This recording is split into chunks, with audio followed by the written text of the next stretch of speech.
दोस्तों, एक बार गरुड़ जी भगवान श्री कृष्ण के पास आते हैं और कहते हैं, हे प्रभु, आपने मुझे मनुष्य की जन्म से लेकर मृत्यु तक की सभी अवस्थाओं के बारे में बताया है।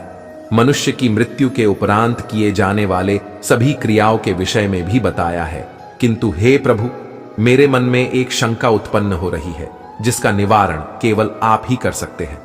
भगवान श्री कृष्ण कहते हैं, हे गरुड़, तुम्हारे मन में जो भी शंका हो निसंकोच होकर पूछ लो। तुम्हारी हर शंका का समाधान करना मेरा कर्तव्य है। पक्षीराज गरुड़ कहते हैं, हे प्रभु, अब मेरे मन में यह जानने की जिज्ञासा हो रही है कि मनुष्य को कौन से कार्य निर्वस्त्र होकर नहीं करने चाहिए।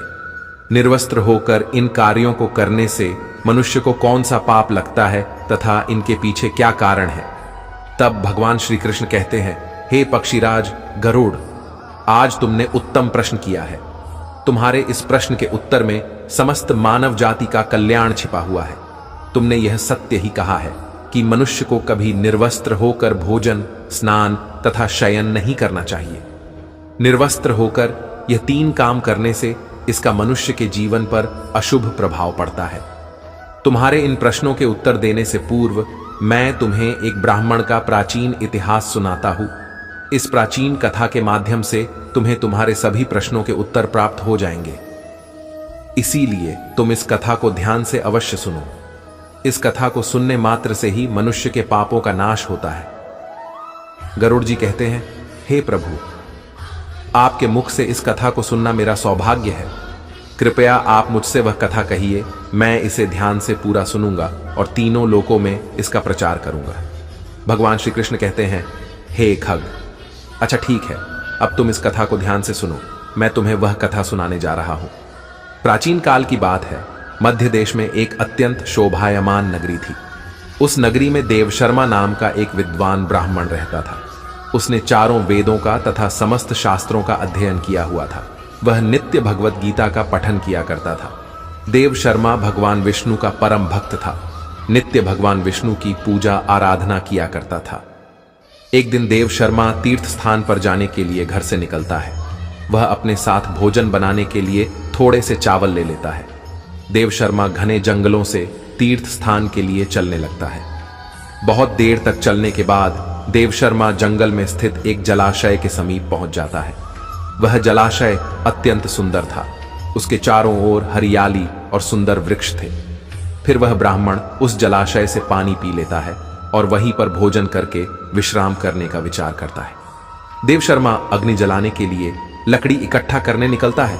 तभी उसे जलाशय के पास एक विचित्र दृश्य दिखाई पड़ता है। उस जलाशय के आसपास के सभी वृक्ष तथा पौधे हरे भरे होते हैं, किंतु केवल दो वृक्ष एकदम सूखे हुए तथा मृत दिखाई पड़ते हैं। उन वृक्षों को देखकर देवशर्मा को बड़ा आश्चर्य होता है। वे इस प्रकार से सोचने लगता है, बड़ी ही विचित्र बात है। इस जंगल के सभी पेड़ पौधे हरे भरे हैं, किंतु ये दो पेड़ तो एकदम से सूखे हुए हैं। इन पर ना तो पत्ते हैं और ना ही छाल है। इन वृक्षों की ऐसी हालत किस कारण से हुई?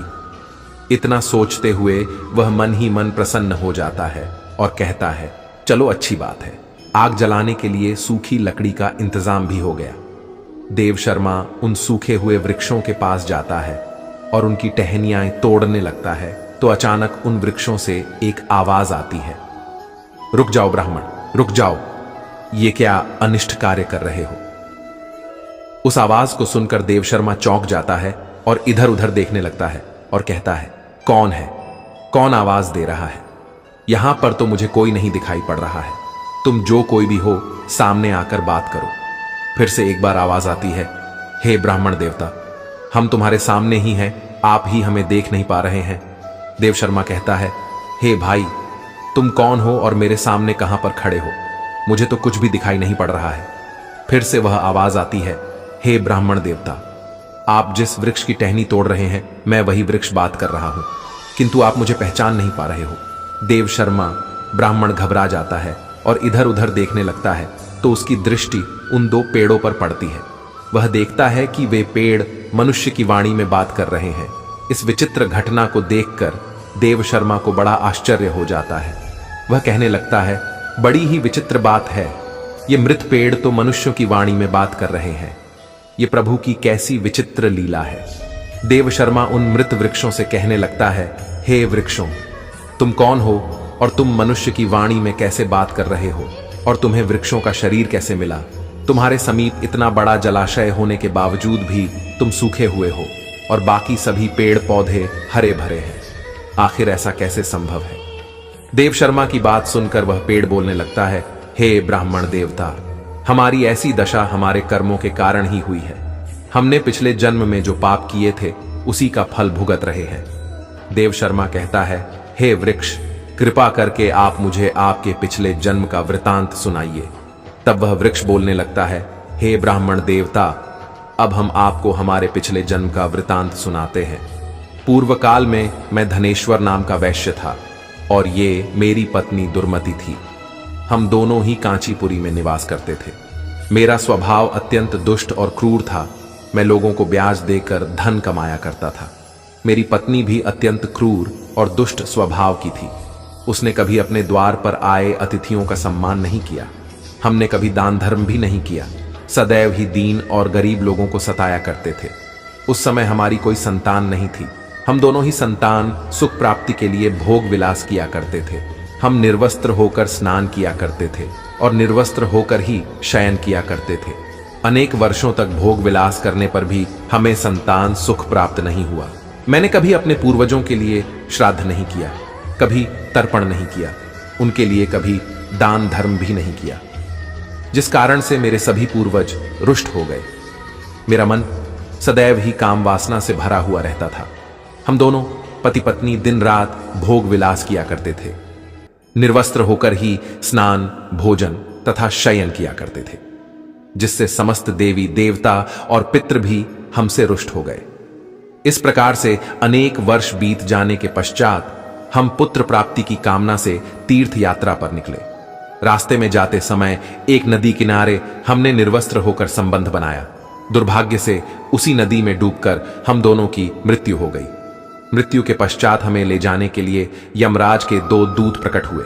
वे दूत हमें पकड़कर यमपुरी ले गए। यमपुरी का दृश्य अत्यंत भयंकर था। यमराज विशालकाय सिंहासन पर बैठे हुए थे और उनके पास चित्रगुप्त बैठे हुए थे, जो यमपुरी में आए हुए प्राणियों का लेखा जोखा निकाल रहे थे। जब मेरी बारी आई तो यम के दूतों ने मुझे यमराज के सामने खड़ा कर दिया। फिर चित्रगुप्त यमराज से कहने लगे, हे धर्मराज, इस वैश्य ने तो अपने जीवन में कभी कोई पुण्य का काम नहीं किया है। इसने अपने पूर्वजों का सदैव ही अनादर किया है। इसने सदैव ही निर्वस्त्र होकर स्नान, भोजन तथा शयन किया है। इसीलिए यह केवल नरक जाने के ही योग्य है। इस प्रकार से चित्रगुप्त ने मेरे कर्मों का लेखा जोखा यमराज को बताया। यमराज मुझे देखकर कहने लगे, अरे दुष्ट, तूने तो कभी कोई पुण्य के काम नहीं किए हैं। तूने सदैव ही निर्वस्त्र होकर स्नान करके वरुण देवता का अपमान किया है। निर्वस्त्र शयन करके तूने अपने पूर्वजों को अपमानित किया है तथा निर्वस्त्र भोजन करके तूने अन्न का भी अपमान किया है। इसीलिए तुझे नरक में ही डाल दिया जाएगा। इस प्रकार से यमराज ने अपने दूतों को आज्ञा देकर मुझे नरक में डाल दिया। मेरे पश्चात मेरी पत्नी को यमराज के सामने लाकर खड़ा किया गया। उसे देखकर चित्रगुप्त ने कहा, हे धर्मराज, इस पापी स्त्री ने भी अपने पति की तरह कोई पुण्य का काम नहीं किया है। इसने भी निर्वस्त्र होकर ही स्नान, भोजन तथा शयन किया है। इसने समस्त देवी देवताओं और पितरों का अपमान किया है, अतः यह भी नरक जाने के ही योग्य है। इस प्रकार से यमराज ने हमारे पाप कर्मों को देखते हुए हम दोनों को ही नरक में डाल दिया। नरक में सजा भुगतने के पश्चात हमें वृक्ष का शरीर प्राप्त हुआ। जैसे जैसे हम बड़े हुए, हमारे सारे पत्ते भी गिर गए और हमारी छाल भी नष्ट हो गई। निर्वस्त्र कार्य करने के कारण इस जन्म में वृक्ष के रूप में हमारा वृक्ष रूपी शरीर भी नग्न हो गया और हम कष्ट भुगत रहे हैं। हे विप्रवर, कृपा करके हमें इस कष्ट से मुक्ति दिलाने के लिए कोई उपाय कीजिए।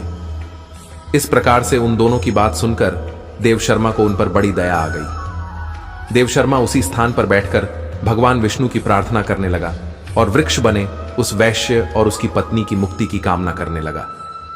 देवशर्मा कहने लगा, हे प्रभु, मैं अपने भगवत गीता के पाठ का पुण्य इन वैश्यपति पत्नी को प्रदान करता हूं। कृपा करके आप इन दोनों को मुक्ति प्रदान कीजिए। इतना कहते ही वे दोनों वृक्ष धड़ाम से टूटकर जमीन पर गिर पड़े और उसके अंदर से अत्यंत सुंदर वस्त्र परिधान किया हुआ वैश्य और उसकी पत्नी प्रकट हुए। फिर उस स्थान पर भगवान विष्णु के 2 पार्षद प्रकट हुए और उन दोनों को दिव्य विमान में बिठाकर दिव्य लोक को चले गए। इस प्रकार से भगवत गीता के पठन का पुण्य प्राप्त करके वह वैश्य और उसकी पत्नी दोनों को ही मोक्ष की प्राप्ति हुई। भगवान श्री कृष्ण कहते हैं, हे पक्षीराज, मनुष्य को कभी भी निर्वस्त्र होकर भोजन, शयन और स्नान नहीं करना चाहिए। निर्वस्त्र स्नान करने से जल के देवता वरुण का अपमान होता है।